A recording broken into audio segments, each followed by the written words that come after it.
Welcome to the 5G podcast. We're glad you're here. We hope you enjoy our conversation about God, guns, games, goals, and gastronomy. Now sit back, relax, and enjoy this week's episode.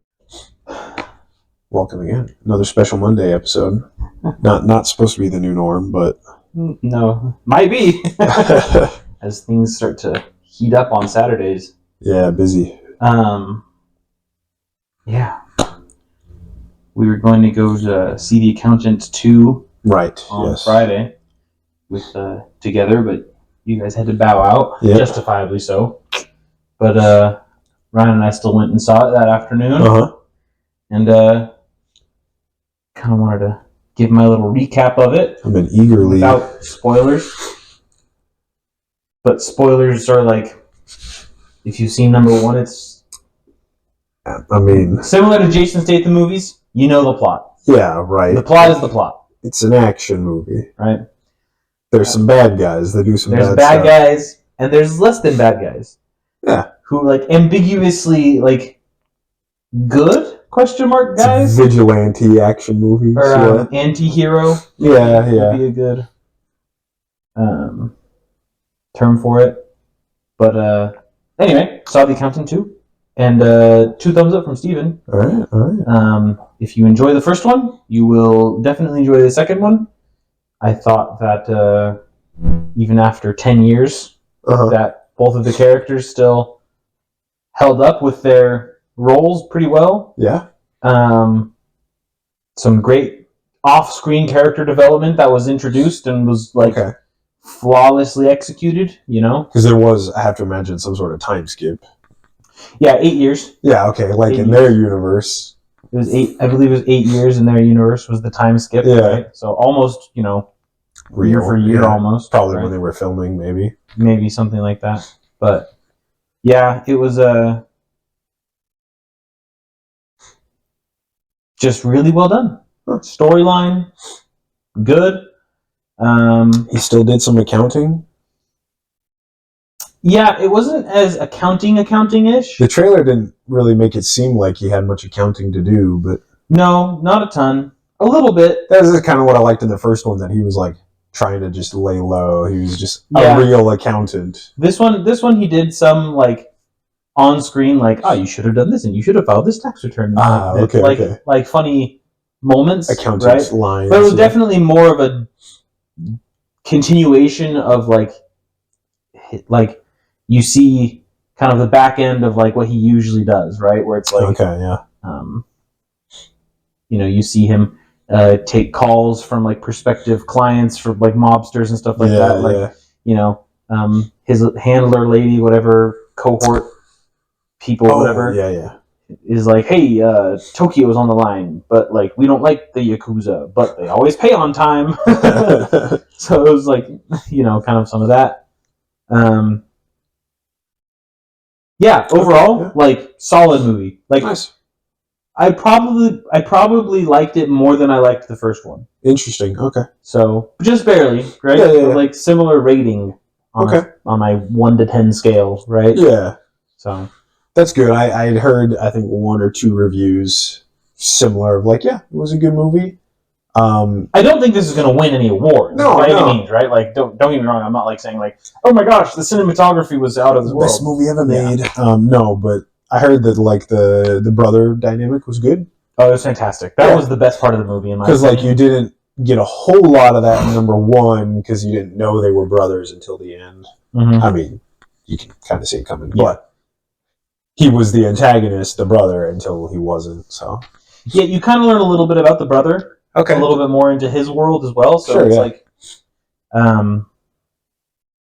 it was character development all around. All right. The lady who was in the first one. I was gonna ask. She's the federal agent hunting him down or something. Yeah, she was. I was gonna ask how that was from the trailers. I was like, it seemed uninteresting to me, but yeah, that's a good way to put it. Yeah, she's a key piece to move the plot line along. Okay, but.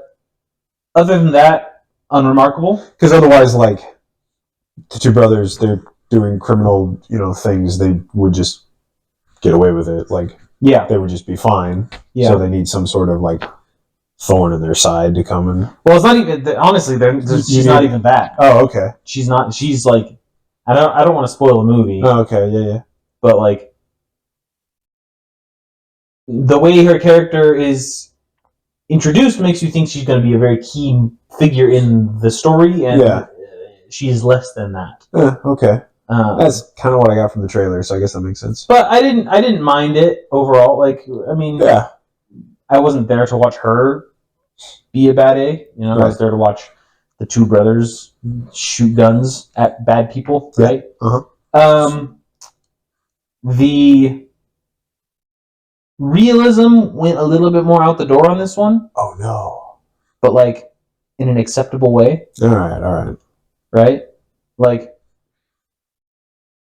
there's a lot of bullets flying at one vehicle. Yeah. And they didn't get hit that often. Okay. And I was like, it's a moving target. It's very close. It's a parked vehicle. 10 okay. There was like a couple moments where I was like, there should be more bullet holes in that door. Yeah. But like, excusable in a Hollywood action movie, Yeah. I would highly rate the movie. Very, very good. Worth the watch. It's very, very good. All right. Yeah. I'll either give it a try this weekend, or it could end up on a streaming platform. It'll be on Amazon. Yeah. Amazon helped produce it. Nice. Or owned it, or whatever. So that'll probably be on Amazon Prime not too long then. Yeah, or at least to rent on Amazon or something. Cool. Yeah, it was an Amazon Studios thing, as well as whatever the studio that Ben Affleck and Matt Damon own together. Artist scene, something like that. I don't remember. Theirs. And then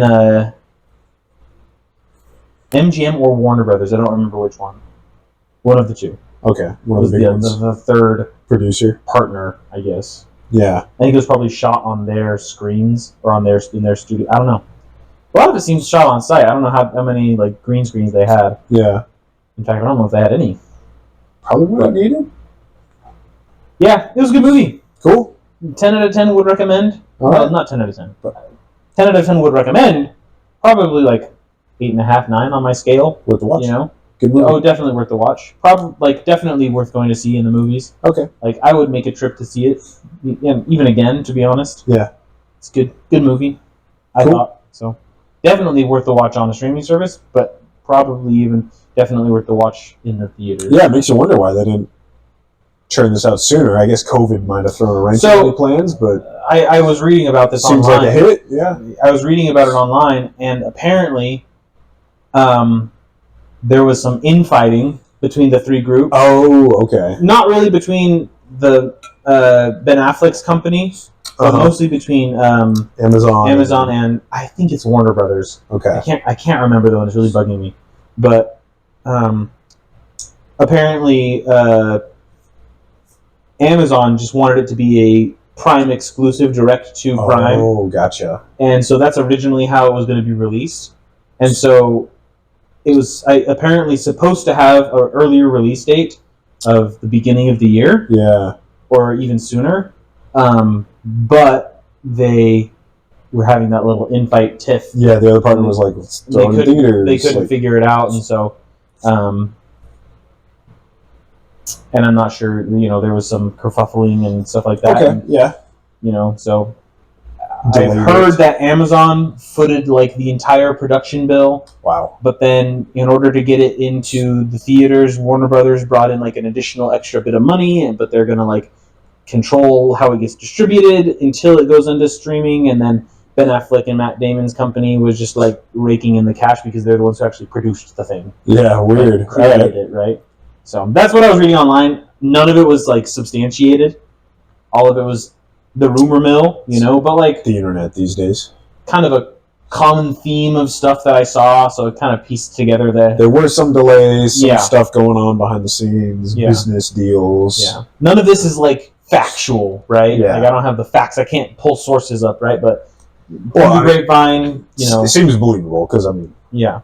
Again, why would they not have made this 5 years ago. So Well, so yeah, I don't know what the reasoning was between like the big time jump, right?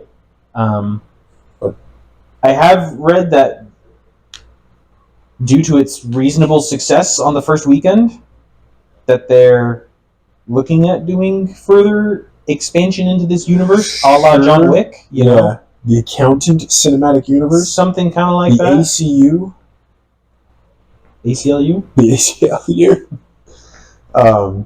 So that again, rumor mills. I saw a Vanity Fair article saying that Anna Kendrick would 100% be in for a third movie, and it's like she wasn't in the second one, so like, what? Yeah, they just let's interview a random person and see what they think. I mean, she was in the first, right? But like, no, yeah, after always like a good opening weekend, there's always like, are you going to do another one? Yeah, that's always rumors. I personally think that that Ben Affleck and John Bernthal. I said it and then I was like, that doesn't sound right to my brain, but it was. Anyway, that they have like a really great on-camera chemistry, connection, whatever you want to call it, right? Yeah. Bromance, kind of. They play well off each other, yeah. They do. John Bernthal is also one of like the better actors of current movies, in my opinion.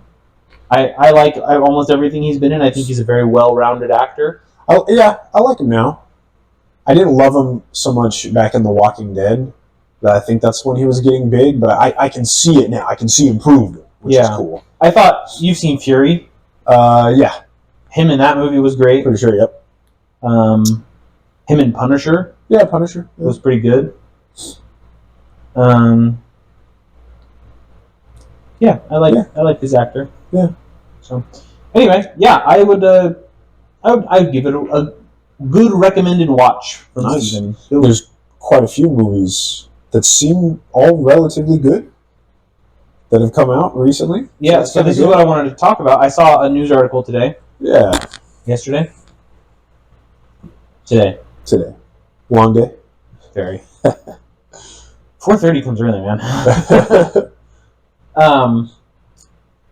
I saw a news article today that it's the first weekend of 4 or more movies making over $20 million in like the past 6 years or something like that. Gotcha. Okay. So there's a lot of like layers to that, right? Yeah. It's like, okay, let's curate the statistics for the headline. Sure, I get that. Yeah. But it is a statistic. 4 movies that made over $20 million in one weekend. Yeah.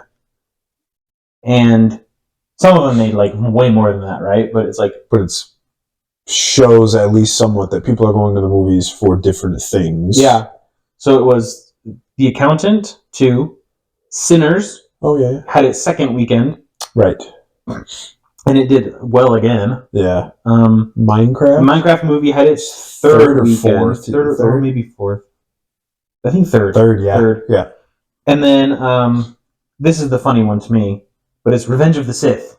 Oh, nice. The re-release on Saturday. Yeah.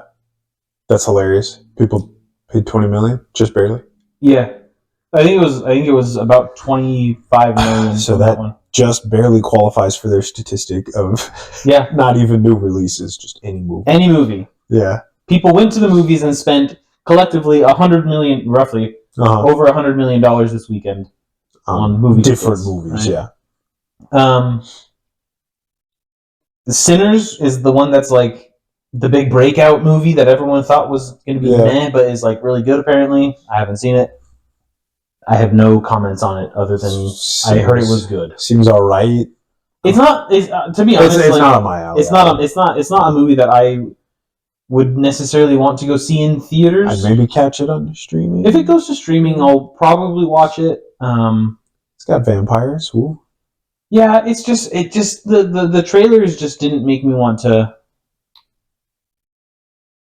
go spend money to see it. I personally am not the biggest Michael B. Jordan fan. Yeah. And he's in it twice. I didn't realize that until I saw a trailer, but he plays twin brothers. Oh, I didn't even know that. I didn't even know that either until I thought he was just one guy. No, yeah. So he does a Tom Hardy and Legend type thing? Yeah. That's a good movie. Have you ever seen that movie? I have seen that one, yeah. That is a great movie.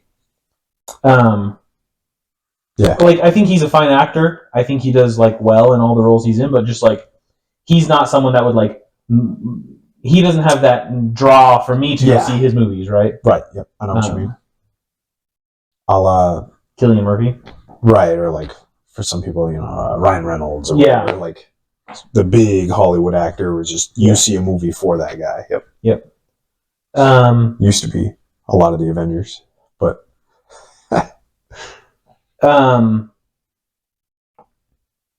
Minecraft still hitting it. Yeah, you know, doing its thing. Still people memeing on that. Whatever. And then I think that it's so funny that Revenge of the Sith, which is re-released, a 20-year-old movie almost. I believe it came out 2008 or 9. Yeah, that was my first PG-13 movie. Same. That's a lie. Indiana Jones and the Temple of Doom. Oh. No. And Temple of Doom is PG. Is the first one PG-13? No, Raiders of the Lost Ark is PG. Yeah.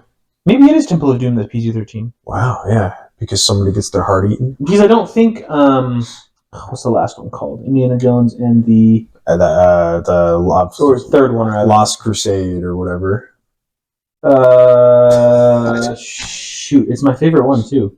Knights of the Templar. It could be called that. Yeah. Goblet of Fire. Not Temple of Doom. I can only remember the bad one. Bad ones. Temple of Doom. Crystal Skull. Crystal Skull. Crystal Skull, I went to go see it. I obviously wasn't old enough to go to see Indiana Jones in theaters originally, right? No. But, like, my parents had shown them to me, and I loved them, right? And I remember when Crystal Skull came out, I was 11 years old, and it was the first PG-13 movie that I went to the theaters to go see. Ah, gotcha, okay. And because I really wanted to go, see another Indiana Jones movie. And I remember being so freaked out about when they put the Crystal Skull on the aliens. I was, like, freaking out. And wild. Looking back, and, like, I've seen it since then, obviously, I'm like, that is kind of a bad movie. I loved it as an 11-year-old, right? Yeah. Like, I thought it was great as an 11-year-old.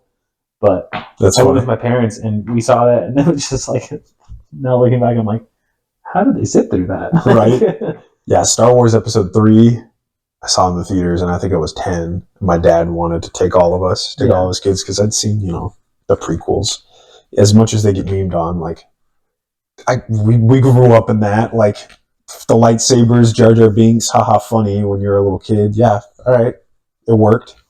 But I remember he had to, like, ask my mom, like, okay, I would watch the reviews or looked up the IMDb or whatever. It was like, they kill kids in this movie. Well, can I take my 10-year-old son to go watch Star Wars? Yeah, all right. So I'm 100% a fan of the prequels. They kill kids off screen, so it was implied darkness. I thought George Lucas was pretty good with that. Like, even in the prequels that are kind of goofy and more lighthearted, I'm using air quotes very liberally, like, it still had some serious stuff. Oh, yeah. Absolutely. Sure. So, I love the prequels. Yeah. They are very memeable. Yeah. But, to be fair, if memes existed back when 4, 5, and 6 came out, they were also very memeable. Oh, yeah. Absolutely. Especially, like, the Sweet Home Alabama stuff. Like, yeah, definitely. 100%. When Luke's, like, leaning back after he got kissed by Leia, you're like, oh. Ooh, you're related. Yikes. Yeah. Yeah. Whereas the new ones, the sequels, aren't even memeable. They're bad. They're just not funny. They're just bad. They're just bad. They're not even goofy, exciting for kids, really. I don't think. Bad. I don't know. I think some kids were like, ooh, Kylo Ren. Cool helmet, I guess. Kylo Ren was kind of the coolest part of any of them. Then he took the helmet off. Yeah. Honestly, the MVP of the new ones are the Porgs. Oh, yeah. The cute little merchandising opportunity. Yeah, 100%. Oh, yeah. I think that's my opinion. My favorite part is the aliens that Luke milks. I mean, how come we didn't get, like, plushies of those guys?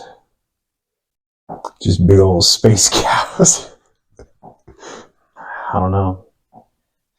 Closest you can get is that they sell green milk at Star Wars Land and Disneyland. Green milk at Disneyland. Yeah. Yeah, I don't know. I just did not like I mean, there's some pretty cool scenes out of some of them. Like when Luke is there against the big AT. The AT-ATs, I think, yeah. No, but there's a big one. Okay. They're called something different, right? AT Chungus. Big Chungus. Yeah. Anyway. There's some cool scenes, but like the storylines are horrendous. Yeah. No sense. Make no sense.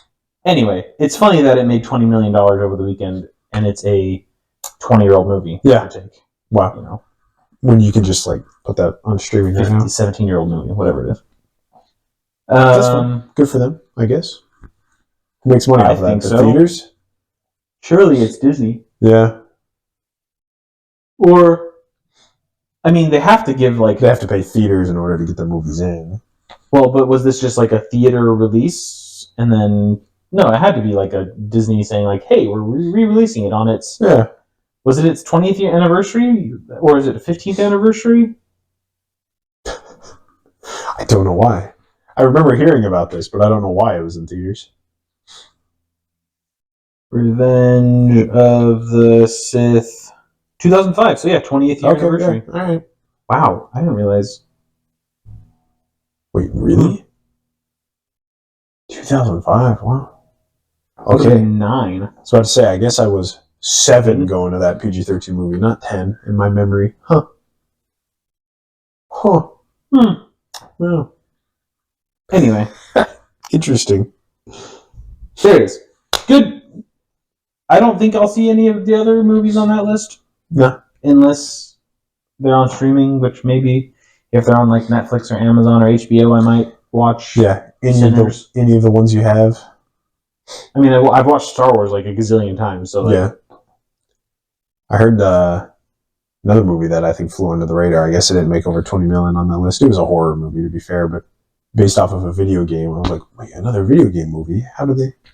Until Dawn is like a horror video game, and they made it a horror movie. I heard it was like actually halfway decent, especially considering video game adaptations. Yeah. Even though it was kind of markedly different from the game, which was kind of a weird... Is this the one where they respawn? They respawn at the beginning of the night, and they have to try to make it through the entire night. Yeah. And if they don't, they respawn again, and they just keep dying over and over and over and over and over. Yeah, until all of a sudden, in the movie, until I heard from a reviewer, until all of a sudden they just stopped respawning. The plot was like, we need to conclude the movie somehow, so we'll just stop respawning now. Oh, and they all die. And that's the end of the No, and then I think they make it out and survive or whatever. You're like, huh, okay. Which is not how the game goes. Oh. So, like, yeah. Yeah. I'm not a fan of the horror genre in general. So I'm just, as far as video game adaptations to movies go, it's probably got to be above Borderlands. So it's good enough. There's not much that isn't above Borderlands. Yeah. I would watch I think that a video of Jack Black picking his nose would probably do better than Borderlands. So long as he goes, let's Minecraft. Yeah. Zombie Pig, or what is it? Zombie Rider. Chicken Jockey. Chicken Jockey, that's Chicken what it is. Jockey. Yeah. And then that's it. Cinema. Lava Chicken is the other one. Yes, it is Steve's Lava Chicken. Better than Borderlands. Yikes. Yikes. Tell me about some guns. I see you got some gun stuff on our agenda. I want to hear. I do. I'm going to start with the 6 Hour one because I think it's hilarious. Some gun news. So, a few weeks ago, we talked about how 6 Hour was having problems with their guns. Yes. Someone on the internet came up with the best phrasing for it. It was, I wish I could remember it off the top of my head right now. It was very funny. It's like, unintentionally auto-discharging or something like that. Yeah. Where they should have factory recalled a specific 100%. model. They should have done it. They didn't. There's they tried to cover it up. Whole kerfuffle, blah, blah, blah, blah, blah. So, last week, someone was going through the online safety manuals for the guns. Because every gun comes with like a booklet, and it's like, don't do this, don't be retarded, right? Yeah, and you obviously read those. Cover their butt. They give you all the legal disclosure. It says, read me before whatever, and then everyone just tosses it in the trash. No, I mean, you read them. And then toss them in the trash, obviously. So, someone was skimming through it for, I don't know why, internet nerd. In every video game, Steven, it always tells you the end user license agreement. You always have to check the box to say that you read it. So for legal reasons, you read those. There's not a check box that I have to check when I buy a gun from 6 Sauer. You get the manual. Check the box if you read before tossing in the garbage. All right. It's just like those gun locks that they send you. Yeah. Uh-huh. Every single person who has more than one gun has a box full of those gun locks. I don't even know what to do with them. You don't use them to... I mean, lock my gun, obviously. But aside from that, I don't know what else to do with them when they're... I mean, I don't know what you're talking about, Trevor. That's what I use all of those for. Okay, right, yeah. So you have an empty box for your gun I have locks. an empty box for my gun locks. Naturally. No, those, yeah, that's in case I It's just an empty box. It says gun locks on it. It's an empty because all of them are in use as they're supposed to be. When there's a home intruder, I have to go and I take the gun lock off, put it in the box. Say, wait, walk to my garage, put it in the box, find the box first. Find the box. Go get my bullets from a separate gun safe. Yep. Uh-huh. Yep. Load them into my 5-round magazines. Oh, wait, California. Call the cops to ask permission first. Tell them I'm doing it. Make sure that I get the permit signed. They give me the code to my gun safe. Yes, exactly. That would be some weird dystopian. And then I can 2-factor authentication on my phone as well. Yeah, you need a thumbprint. Yep, thumbprint as well. The safe opens. Well, hopefully you have your safe charged. It's plugged in. Oh, true, I do need that first. For the biometric scan. Oof. Then I can finally go to that, get the ammo out of that safe. Then go to the gun safe. Go to the gun safe. Do the whole thing again. Repeat steps 2 through 7. Yeah. Then I can load the gun, but you have to make sure to call the fire department to ask permission to poke holes in someone. That's true. That's true. Then, as soon as you get confirmation that they're sending an ambulance, then you can then you can chamber around. Then you can chamber around and protect your property. Yes, and yourself and your family and the lives of innocents. Mm-hmm. Yep. Absolutely. So yeah, that's all in the manual. Yeah. Uh-huh. Yeah. So That's all in your manual right there. And read that. they make sure Yeah. Somewhere in an alternate future, yeah. Or California. I'm pretty sure that's like 90% factual with California. It sounds dystopian, Steven. No, that's just California. My dad's from California, right? Mm-hmm. He refers to California as the People's Republic of California. Yeah, okay. Which is funny because it's a play on the USSR, which is the People's Republic of Russia. Or the Soviet Republic of Russia or some crap like that. It's like the People's Republic of China. Of China, yeah. Same vibe, right? People's Republic of California. Yeah. Anyway. That's like almost a Fallout reference. They call the NCR as like the faction that sprung up out of California 200 years after the apocalypse. They're the New California Republic. Are they socialists? No, they're extremely democratic. Mm.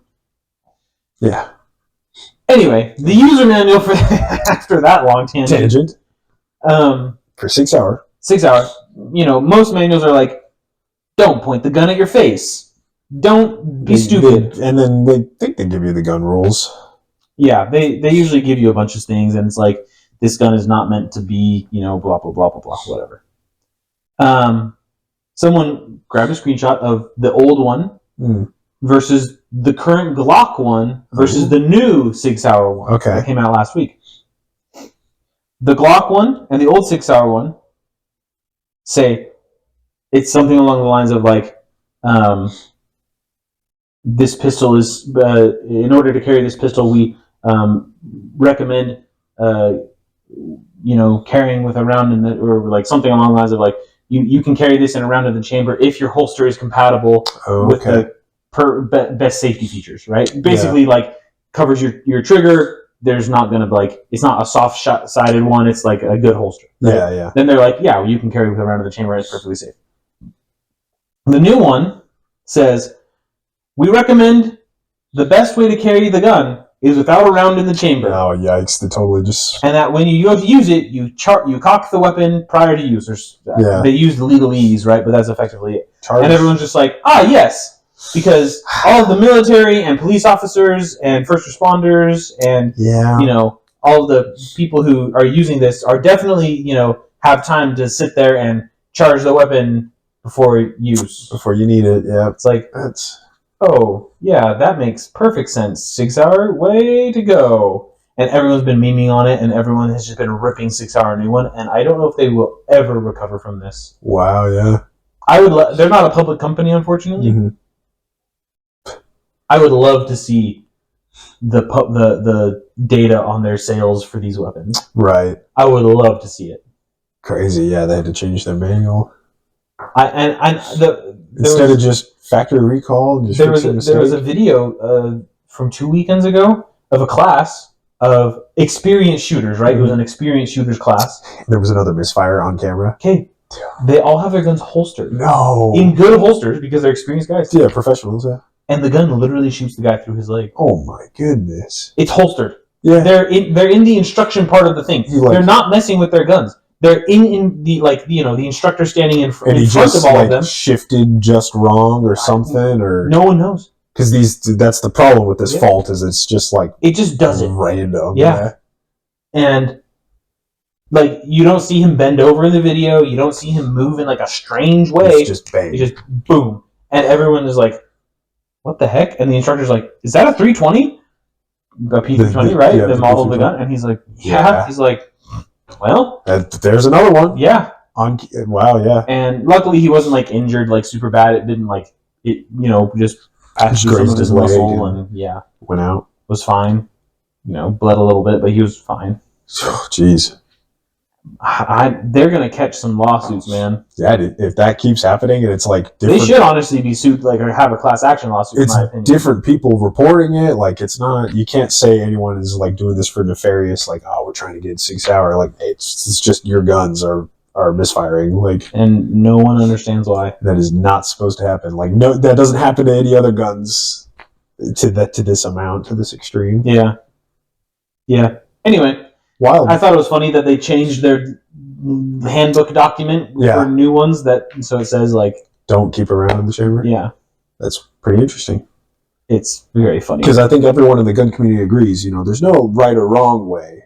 Round in the chamber or not, except keeping around in the chamber is the right way. Is objectively the right way. Yeah. Uh-huh. No one's like you can do whatever you want. There's a bunch of FUDs online who argue it the other way. It's like, oh, well, I'll have time to rack around into the chamber before I shoot them. It's like with my revolver.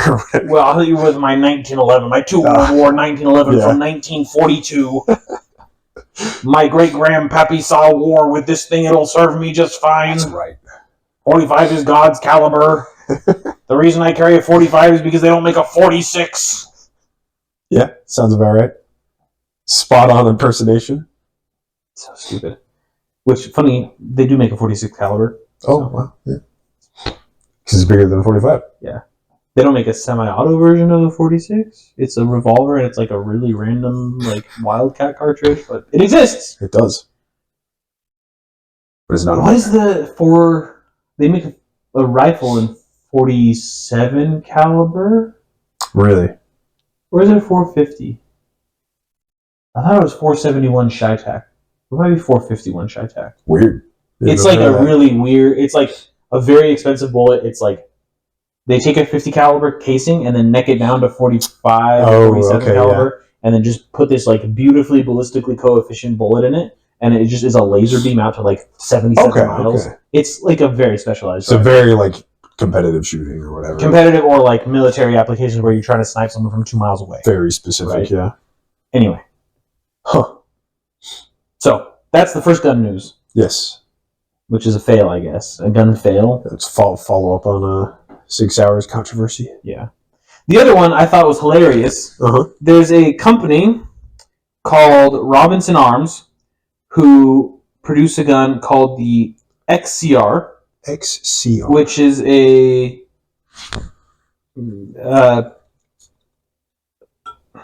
changeable... It's a... It's like a handgun you can... No, it's a rifle, but it has a modular barrel system. Okay, yeah. So you can change calibers and stuff like that, but it looks very similar to like an AR or like a ECR or it's that's what it looks like. Assault rifle type gun. Yeah, it looks like tactical. Looks like you can pull it out of a video game of like the generic AR that they use, and it's that. Right? But it's got, you can swap the barrels in. You can swap the barrels very easily, and the XCR stands for exchangeable caliber rifle. Oh, that's cool. So that's why it's the XCR. I like it. I believe it's exchangeable caliber rifle or something like that. But there is a video game called Girls Frontline 2, which is like it's a Chinese video game. Like, no one in the U.S. has apparently heard of this, right? But it's like a Chinese, Vietnamese, like it's super popular in Asia apparently, right? In the East. And there's a character in this game so apparently each of these characters has like a signature rifle or a signature weapon of some sort. Yeah.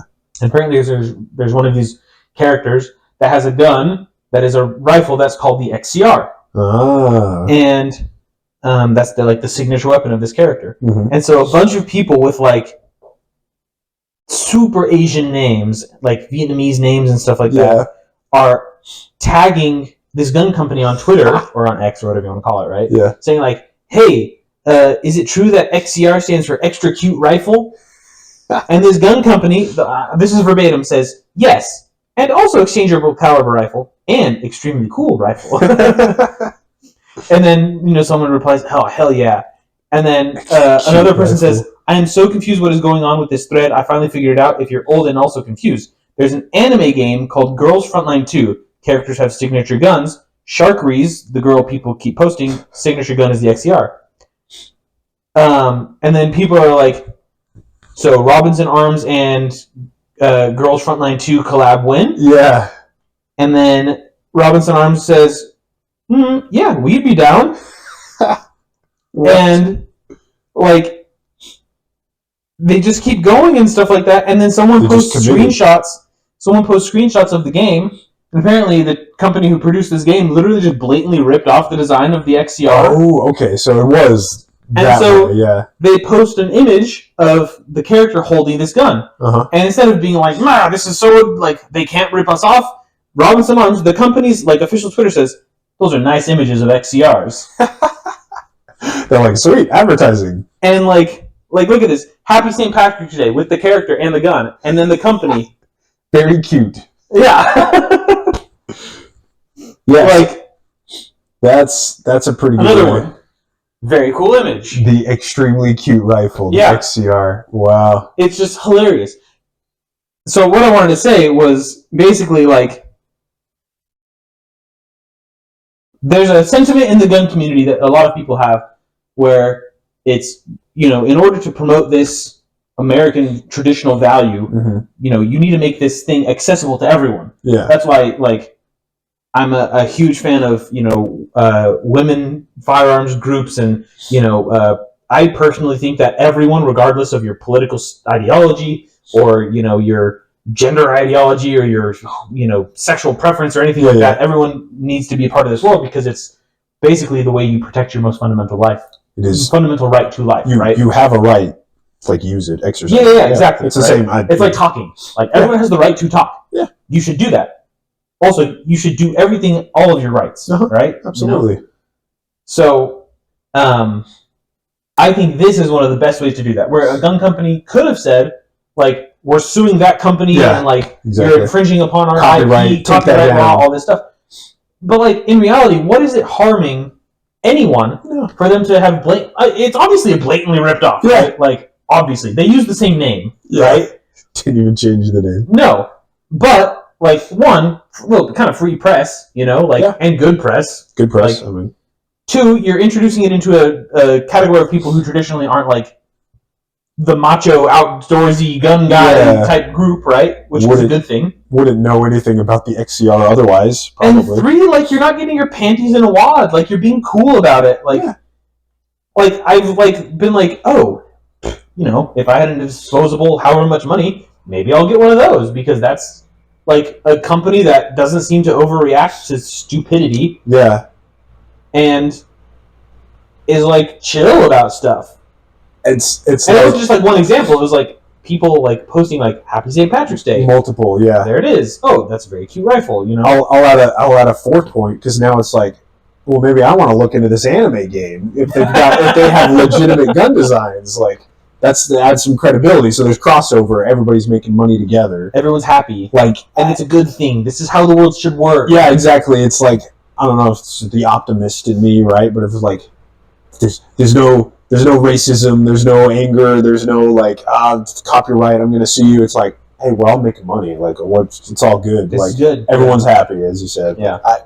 That sounds good to me. I like that. And like, kudos to this social media manager or the company or whoever runs their account. I think they're a relatively small company, so I don't know like how it's going on there. But like, if it's like they actually have just like one account person who's like doing that, doing or all the social media, just like the CEO of the company. Regardless, whoever it was could have been super bitter. Yeah. Like if that was Nintendo in a heartbeat. Oh yeah, 100%. Sued. Get that out of there. Like Pal World. Like Pal World with not Pokeballs. Yeah. Retardedness.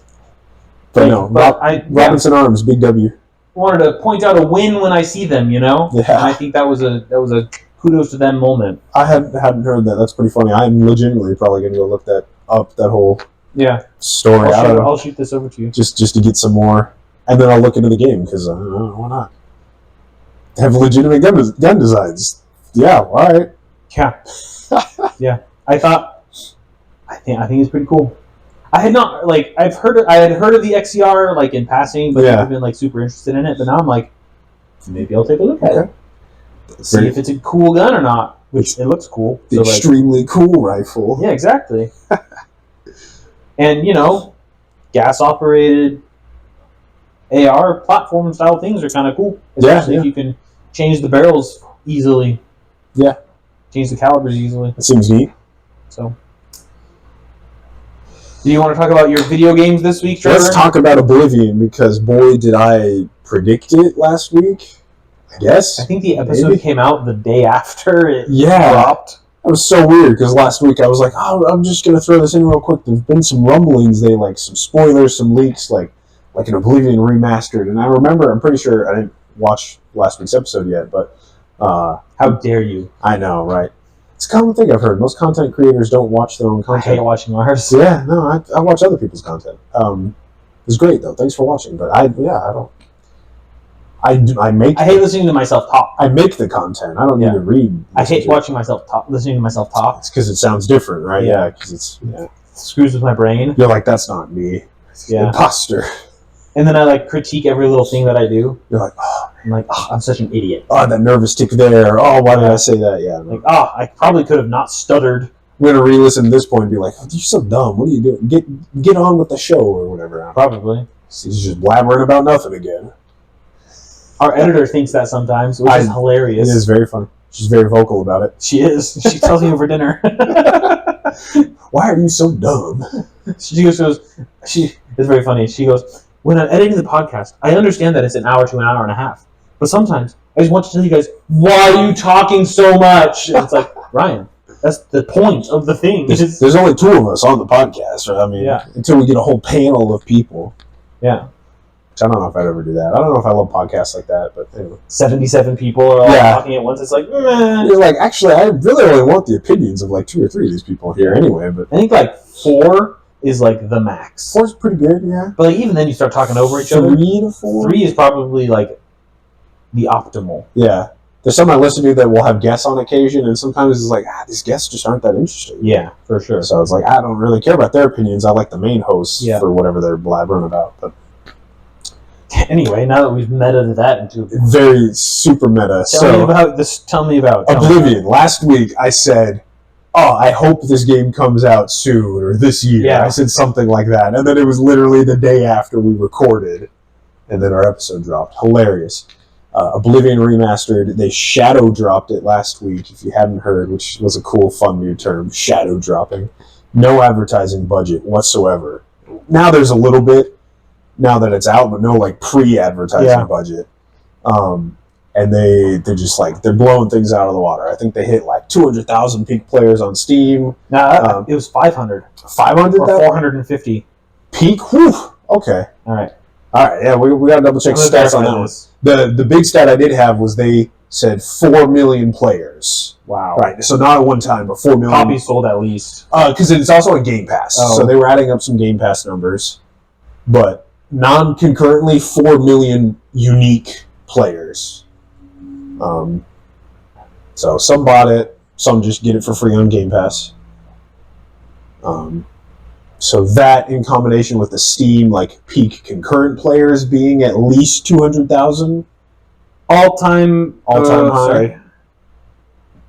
Probably would have been this past weekend. It's showing me the 24-hour peak at 183,000. Okay. Current players are 141. I saw it kind of averaging 140 like for the past week. It tells me, you were right. Okay. It's 217,000 all-time peak playing it. Gotcha. It was 461,000 peak watching on Twitch. Oh, okay. That's what it was. That's also big though. Yeah. That's a big. That's what I had seen. Yeah. And then they Bethesda company came out and said 4 million players. Yeah. Super impressive. I told myself, I'm like, I haven't bought a full price video game in a while, but I waited all of 12 hours after the game came out, and then I caved and bought the game. I also knew I was going to be working from home the next day. Working from home. So I was like, working from home? Working. All right, that's a good enough excuse. And I put in quite a few hours. It is currently the number 4 game being played on Steam. Okay, yeah. Counter-Strike 2. Always Counter-Strike. It's always number 1, except for like when huge games drop. Yeah. Marvel Rivals, I think, is still up there. It's number 5. Number 5. Oh, so, okay. Oblivion is beating that. Dota 2. Oh, yeah. Is always Dota 2. Big one. Yeah. Bongo Cat. Oh, yeah. Bongo Cat. You know this? Bongo Cat. It's the best new game. No, it's just another goofy banana game. It's just Banana's number 6 still. So it's just like a goofy clicker. Schedule 1 is number 7. Apex Legends number 8. Baldur's Gate 3 number 9. PUBG Battlegrounds 10. Yep.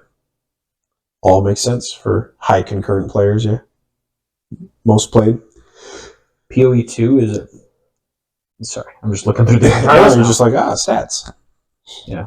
Yeah, Oblivion. Would recommend. Oblivion Remastered as now the new optimal way to experience Oblivion. It's good. It's good, man. Yeah. It is $50, but I mean I'm glad they only charge $50 because like these days prices being how they were, I mean they could have charged probably anything they wanted, but $50 was a good price point. It's a graphical update, and it's a huge graphical update. And the game doesn't crash nearly as much as it used to back in the day. That's good that they fixed the game. They did graphics and some performance stability fixes. That's hilarious. And then aside from that, it's basically like 99% just Oblivion. Like they didn't need to change much. They added in the DLCs, which were fantastic, for free with just the $50 version. It's a great game. I'm enjoying it. You can tell it's almost a 20-year-old game. Yeah. But that's okay. Like still is one of the most fantastic RPGs ever made, honestly. Just the character creativity in that is phenomenal. So good. Yeah. You can wander around. It's just playing the game for hours and realize you haven't actually like fought anything. Like, oh, you get so immersed in the world. You're doing quests. You're seeing the life, the vibrant life of the NPCs and the whole universe. Like, it's good. It's good to waste hours in, but they feel satisfying. Yeah. Like, yeah, I don't know. I think the 2 points I give it over Skyrim, because Skyrim had some updated gameplay. It was good. Graphics. The modability, the community got huge with Skyrim. I am waiting for mods in this one. I think there already are a bunch. I know. I think it's going to be good. But the 2 things I give Oblivion over Skyrim to people who don't have the nostalgia like me is I do think the story is vastly better. The main story, as well as all the side quests, all the guilds. If you played Skyrim, there's like the Fighters Guild, the Mages Guild. Those storylines in Oblivion are so good. And then so I do like story of Oblivion, and then the character creativity, the customizability, especially when you do magic. If you play Oblivion, you basically should do magic. That's what I tell everyone, because you can create your own spells And then in combat, you can have like sword, shield, and spell equipped. You just cast a spell with your sword hand all at the same time. So Skyrim like had to do like, you have to like two-hand your spells and then you get double the power. And you can't use a sword at the same time. You have to constantly swap, and it was a little clunky in that regard. But Oblivion, you can fight, you can stealth, you can bow and arrow, and also spell. And then you can create your own spells and combine effects to do goofy things. You can make the radius like super big. You can just do hilarious stuff. Has anyone made a nuke ever?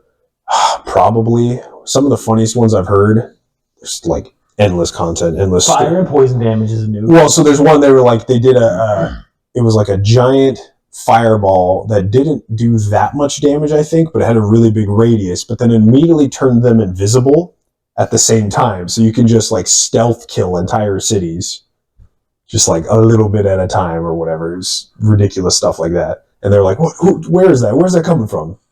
You're fine. They never catch you. They never send you to jail because you're invisible. That's very funny. I saw a video this week of somebody, because the way the math is calculated in the game, the damage you deal is based on like, with a melee attack is based on like your stamina or whatever, the fatigue in game. And so all in game, it wasn't cheats or anything. He found a way to lower his stamina with spells and potions and magic effects to like negative. Oh, and the computer read it as... Yeah, and so then he buffed his stamina. So like his base stamina was like 1, I think. Then he buffed his stamina to like positive, 300 or whatever. So then he dealt like 300% more damage. So he was going around like one-hitting things. He's like, this is just in the game. You can just do this. I mean, that's cool though. It's cool, yeah. Yeah. You can do anything. Is it sad that a 20-year-old game is able to outperform 98% of modern games? Yeah. Dude, yeah. For like, especially RPGs were revolutionary back then, of like, you put the choice in the hands of the player. And now, we don't really have that. Even just like the simplest things in this game are just really taking me back with the nostalgia. Like, yeah. You'll get a quest and they'll be like, yeah, you got to go here and you got to get this thing.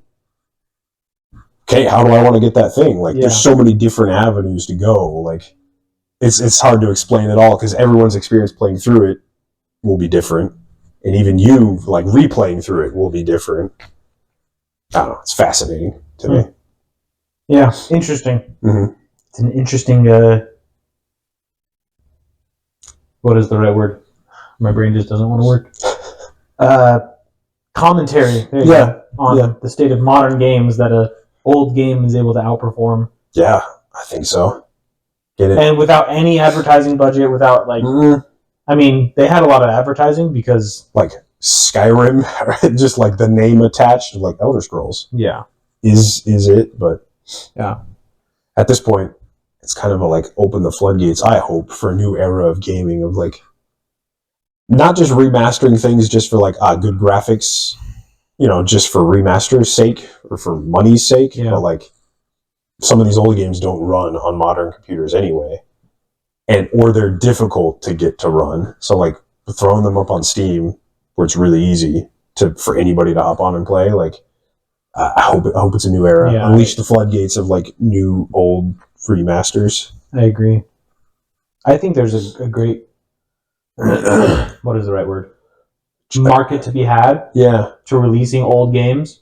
Like if there's a company that owns an old IP, another company comes in, buys that IP, remasters the game, puts it up on Steam, and like it does it well. Like I said at the beginning, not just like woo graphics. Like they did some performance fixes. Yeah. They got achievements integrated. Like it's like all the Crash Bandicoot games. Yeah. Like I bet those would do like decently well if you just like bought those from whoever owns them, and then there's a bunch of games like that though that you could probably old N64 games. Definitely. Anyway. Oblivion remaster, 10 out of 10. Would recommend. I wanted to talk about our Helldivers 2 experience the other day. Man, yeah. and getting absolutely shafted up the rear by freaking predator stalkers. Destroyed. So my view was that we were doing level 6, which is hard or challenging. Yeah, I don't remember. Whatever it was. A level 6 mission. Mm-hmm. We're doing pretty well. Out of 10 difficulties. 11. It was 11? I think Super Helldivers is 11. I thought it was 10. You could be right. I don't remember. I thought there was an 11th, but let me look that up real quick. I'm pretty sure it's 10. Or maybe there's a 0.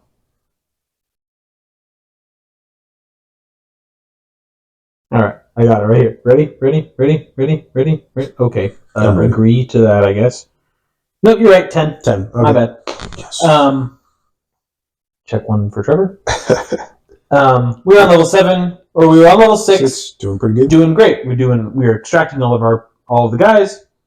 100% the map. 100% the map. Do everything like good to go, right? Mm-hmm. And we did a few mission sets like that, and we unlocked level 7, which is suicide mission. And that is what it turned out to be. That was accurate name. Yeah, we tried doing 2 missions. Yeah. The first one, we didn't complete a single thing. That was abysmal, yeah. We did not complete a single objective. Uh-huh. And ran out of 15 lives, reinforcements. Yeah. Mm-hmm. So we tried again. We locked in. We were like, we're going to do this. All right, focus Technically, we succeeded the mission. Yes, we did the main objective on that one. We did not, however, extract. No, we died.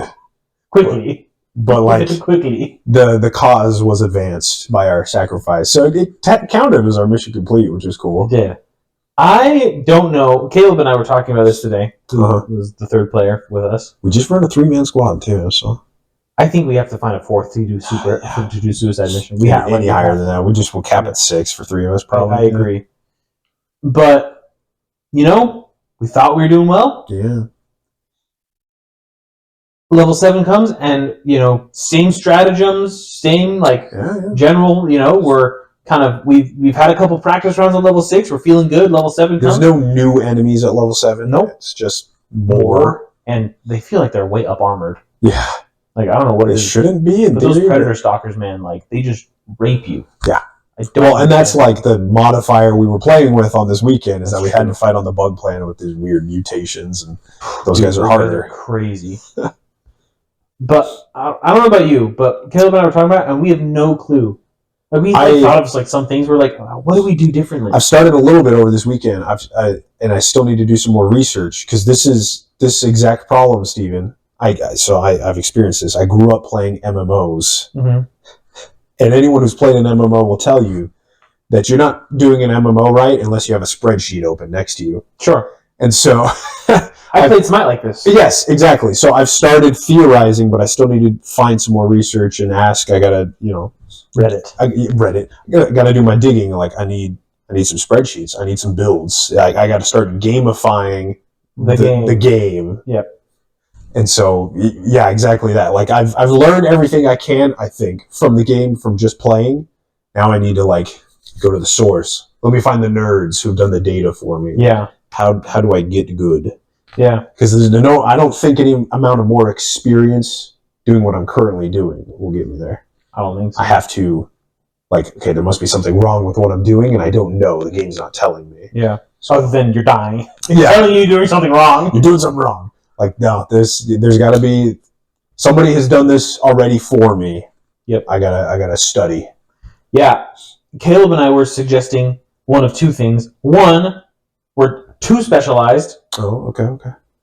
2, maybe we need to just we were staying relatively close together. Close, yeah. But maybe we literally just need to be backpacking just each other. Duct tape to each other. To each other, arms distance, Boy Scouts, whatever it was. Or the other option maybe is that we aren't specialized enough. Sure. And that there needs to be one guy who has his secondary weapon, whatever he wants, and then 3 turrets. Yeah. And then one guy has a mech and the auto emplacement and the grenade emplacement and his secondary weapon. And the next guy is the guy who does everything else, who has the orbitals and then does the objectives and stuff eagles, like that. The bombs, yeah. It's like, maybe we just need to do that and then just stick close to each other. Like, we were trying to come up with it during lunch. Yep. Just like, impossible. Yeah, maybe you need a fourth guy who just brings like the ammo backpack. Yeah, or he's like the designated loader for the auto support. Cannon. Yeah. It's like, I got the ammo backpack, I got your anti-tank. We also thought that there needs to be like a designated doer of objectives. Of the objectives. Like, this person is the one who calls down the mining equipment. This one is the one who calls down the flag. This one is the one who calls down the hell bombs. This is the one who raises the flag. This is the one who everything, right? Everything is what they do. Everyone That's their job. Like, yeah, you kill swarms of bugs, you kill big bugs. Like, yeah, I don't know. Yeah, we're starting to lock in. We're starting to get it. Let me tell you, on Saturday or Friday, Sunday, what day? Sunday. Sunday, yeah. I was just like, dude, this game I felt brutalized. I felt like it felt like level 6. I was like, it got progressively harder, right? It's like, this is harder, this is harder, this is harder. Then we get to level 6, and it's like, this is difficult in times, right? This is very difficult, but we've got this. Level 7, it was just a huge jump. And I was just like, dude, I don't know if I can, like, I literally don't know what we're, like, in level 6, it's like, okay, I know what we're doing wrong. Yeah. Like, we're being retarded, right? We need to group up. Hey, we're goofing off a little bit. We're not locked in. We need to, like, actually, like, pay attention, right? Yeah. Or we're, like, trying out a new thing, and it, like, may or may not work. You're like, that gun, I didn't like it. Yeah, I don't know if I'm going to bring the stalwart or the art cannon or whatever. Yeah. Little things. Little tiny things that you're maybe changing and practicing. But, like, we tried those level 7s, and I brought, like, what I would consider my peak performance. Your best. Thing. I would load out and just get ran over. And, like, not even, like, ran over, like, at the very end where it's like, oh, man, I'm out of resupplies, I'm out of mech calls, I'm out of all this stuff. It's like the beginning of the mission. Like, you go do one thing, and then all of a sudden there's 8,000 bug glitches or whatever, and you're just dying over. You're like, we're kind of low on lives. Maybe we should just extract. It's kind of quiet right now. Okay, yeah, let's go extract. And then just bugs. Just constant. All of them. Constant. Bio Titans, Chargers, Impaler, all of them. It's like, did you guys only come because we were trying to leave the mission? Or, like, what? Because it was quiet 2 minutes ago. And then the extract is 3 minutes. Yeah. Of just trying to fight your way out of it. But despite all that, it's such a good game because it's motivating you to get better. Yes. It's not like, you're not just like, oh, duh, I guess I can't play anymore. This game is too hard. Like, it's still fun. It's still enticing. You're like, I want to. Yeah, it's not a level you can't beat necessarily, and just like your progression is halted, right? Because we could just go back down to level 6. Yeah, exactly. And have a ton of fun there. And get really good at that level, Sure. And then unlock all the other stratagems and all this stuff. Constantly pushing you to improve. Now I really want to be good at it. Yeah. I think that's the makings of a good strategy game, a good challenge, is that you want to get better. It's, it's a, with any, like, competitive sport or any hobby, that's the same thing that drives people, that switch in your brain, like, I want to get better. Like when I was playing Smite. Yeah, exactly. I was like, this build isn't working. You're like, I'm having fun. I'm having a great time. Yeah. But, like, I'm not doing as well as I am in my role. I need to figure out when to rotate better. I need to farm better. You have that drive. I turned that game into a farming simulator. Yeah, into a job. I literally started calling myself Farmer Steven when we would play. Absolutely. Because I was just farming the map. They're like, hey, Steven, I need you over here. No, man, I'm in farming mode for the next 47 seconds. Like, I am farming until I hit 20 minutes into the game, and then I can start doing stuff because I've hit level 20 for 2 minutes. And then I will come help you. Like, my goal was level 20 in under 20 minutes all the time, and most of the time I was able to do it because I was just farming simulator. Just farming. And I got people mad at me all the time because I'd like farm my side of the map, and they're like, wait, there's not stuff there for us anymore. I was like, yes, that's a you problem. You don't understand. I've done the statistics. I have to do this. Yeah, like me or the jungler. That's it. Like no one cares about the guardian. Like you can do whatever. I've done this. I've ran the numbers. Yeah, it's so funny. And then like builds. It's like, oh well, this passive plus this plus this plus this. Yeah. It's that thing is so much fun. Gamifying it. What's even funnier is that message you just got was Caleb talking about this exact thing we're talking about. Hilarious, yeah. Live. In real time. He's like, here's my idea. Here's my strategy for Helldivers. So we're texting about it. I'm saying maybe we need a spreadsheet just for us. Google Google Docs. Like, all right, let's get some data going. Like, for each mission, we could do like, okay, here's if we have 4 players, here's if we have 3 players. Yeah, what loadouts do we each for each different mission? Because like a flag raise is completely different than like a bug breach or a different types of missions. hive, right? Yep. It's like, for the bug hive, I might as well just bring the 380 millimeter and just bomb one of them and call it good, you know? Which is one of the most satisfying things to do. You just throw it in there and like let it happen. You're like, I'll come back later. Yeah, so satisfying. That's great, man. Anyway, I love it. That motivation. It's good. It's a good feeling in a game. End us out, Trevor, with this beautiful, beautiful card of the week. I have Surprise me. Hilarious one that maybe was in the news this week. We didn't even cover. There were some unbannings in Commander. That like never happens. Yeah. Wizard shaking stuff up. I recognized every other card on the new unbanned list except for this one. I'm like, what the heck is this card? I'm like, Kamigawa. I'm like, yeah. Kamigawa, the original Kamigawa, had just a bunch of like random garbage rares. It was one of the first like Legends Matter set, so they did a bunch of just rares. This one isn't a legendary, but it made sense that like this one was just one of the 70,000 rares in Kamigawa. But it was banned in Commander probably from the beginning because it's just like in casual Commander, this card is a death knell. Oh. Where it's like, hey, we've been playing this casual Commander game for 3 hours. And then they play Sway of the Stars and make the game last another 3 hours. Oof. So they unbanned it, which I think is fine because I don't think anybody's rushing to put this in their deck anyway. So Sway of the Stars is 10 mana. Oof. It's 8 blue sorcery for more or less resets the game. Each player shuffles his or her hand, graveyard, and permanents you own into your library, and then draws 7 cards. And each player's life total becomes 7. So you reset the game entirely. Hands, graveyards, everything on board. Only exile is permanently gone. You shuffle, everybody draws 7, but now you're at 7 life instead of 40 life in Commander.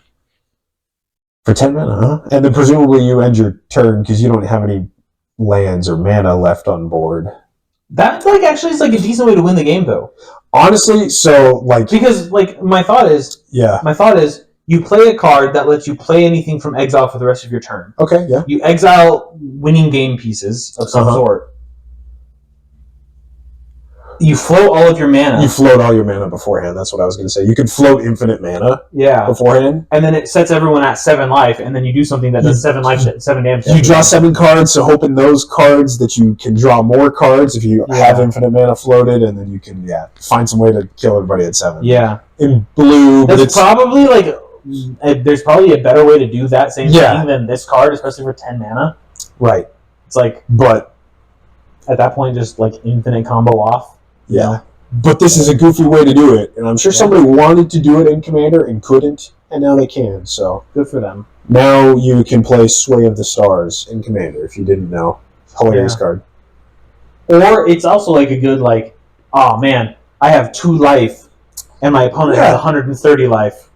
Well, 10 mana, here we go! He goes minus 123, and I go up 5. That's a pretty good net. That's a net win in my book. Yeah. That's a 128 life swing. Perfect. You can't get that kind of value. For only 10 mana? All right. Yeah. That's 12 life per mana. If you're really desperate and you need to draw more cards, 10 mana, you draw 7 cards. Hey, that's better than Lightning Bolt. 1 mana for 12 damage? Or 12 life? Yeah. Works for me. So, I thought that was a fun one this week when I saw it. I agree. What was it called again? Sway of the Stars. Sway of the Stars. It's like a blue monk dude just chilling. Oh, yeah. Yeah. Very nice. Very nice, sir. That's what I got. Well, that was a wonderful, what is today? Monday afternoon episode. Right in time for dinner. Yes, sir. Oh, get the dog. The dog on the mic. Thank you for watching this week's episode of the 5G Podcast. Make sure to like, comment, and subscribe to see more. And we'll see you next time. Thanks.